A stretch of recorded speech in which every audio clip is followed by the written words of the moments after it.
Bienvenue à l'Assemblée nationale. C'est ici que se réunissent les députés. Ce sont les représentants de la nation. La séance est ouverte. Ils sont élus pour représenter les citoyens, voter les lois, contrôler l'action du gouvernement et évaluer les politiques publiques.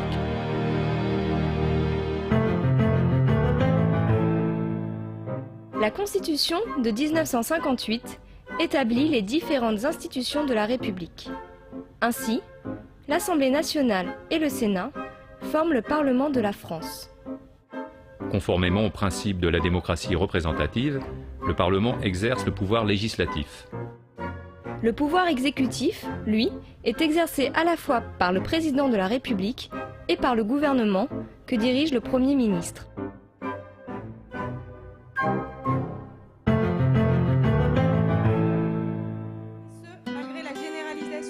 Les députés se réunissent ici, provenant de tous les territoires de la France de métropole et d'outre-mer, ou représentant les Français de l'étranger. Chaque député est élu dans une circonscription, c'est-à-dire une partie de territoire plus ou moins grande selon sa population.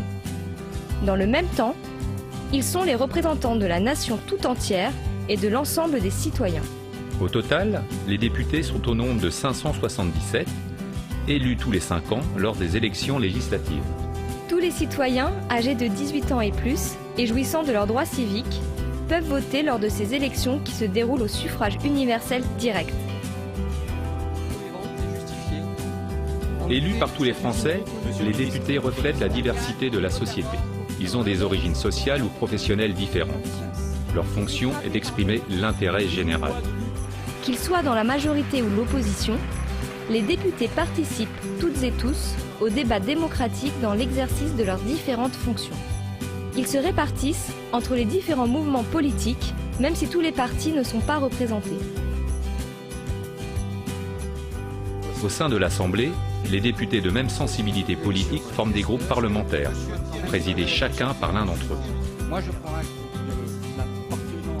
C'est en fonction de l'importance de ces groupes que se détermine la majorité parlementaire soutenant l'action du gouvernement et l'opposition.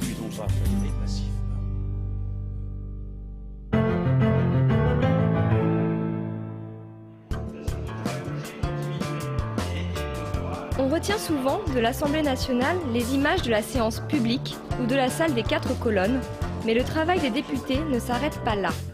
Il se déroule notamment au sein des 8 commissions permanentes. Composées chacune d'environ 70 députés, leurs compétences recouvrent l'ensemble des secteurs de la législation et des politiques publiques.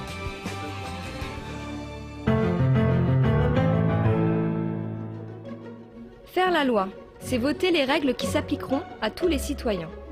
Le plus souvent, les lois sont préparées par le gouvernement. Ce sont les projets de loi adoptés en Conseil des ministres. Mais les parlementaires, députés et sénateurs peuvent également être à l'initiative des lois. On les appelle alors des propositions de loi.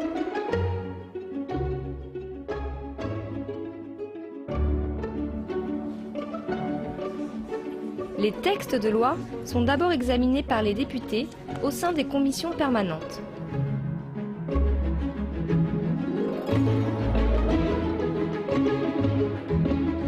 Lorsqu'elle est saisie d'un texte, la commission concernée peut en modifier le contenu en adoptant des amendements. Le texte qu'elle établit est alors examiné en séance plénière dans l'hémicycle de l'Assemblée nationale. Une fois ce texte débattu et éventuellement modifié par l'Assemblée, il est transmis au Sénat. Les 2 chambres du Parlement vont alors en débattre à tour de rôle afin de se mettre d'accord sur une rédaction commune. C'est ce qu'on appelle la navette parlementaire. En cas de désaccord, c'est l'Assemblée qui a le dernier mot. Une fois le texte de loi définitivement adopté, il est promulgué par le président de la République et publié au journal officiel.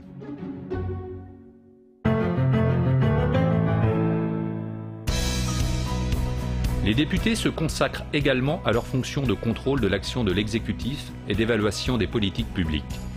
C'est bien sûr le cas chaque mardi et mercredi avec les séances de questions au gouvernement. Mais au-delà de ces séances très médiatiques, c'est tous les jours que les députés se réunissent pour être informés sur tel ou tel thème et mener les investigations qu'ils estiment nécessaires. Ainsi, en séance plénière comme au sein des commissions ou des organes spécialisés, les débats les auditions de ministres, de responsables de l'administration et d'experts, l'examen de différents rapports sont autant d'occasions de vérifier l'application des lois, d'étudier les réformes souhaitables et de contrôler l'action du gouvernement. Sur tel ou tel sujet d'actualité, des commissions d'enquête ou des missions d'information peuvent être constituées, avec des pouvoirs d'investigation importants. Ultime moyen de contrôle, la mise en cause de la responsabilité du gouvernement. L'Assemblée peut adopter une motion de censure qui entraîne sa démission. L'Assemblée nationale, maison du peuple, lieu de travail des députés, est aussi un lieu chargé d'histoire et riche d'un patrimoine exceptionnel que vous allez maintenant découvrir.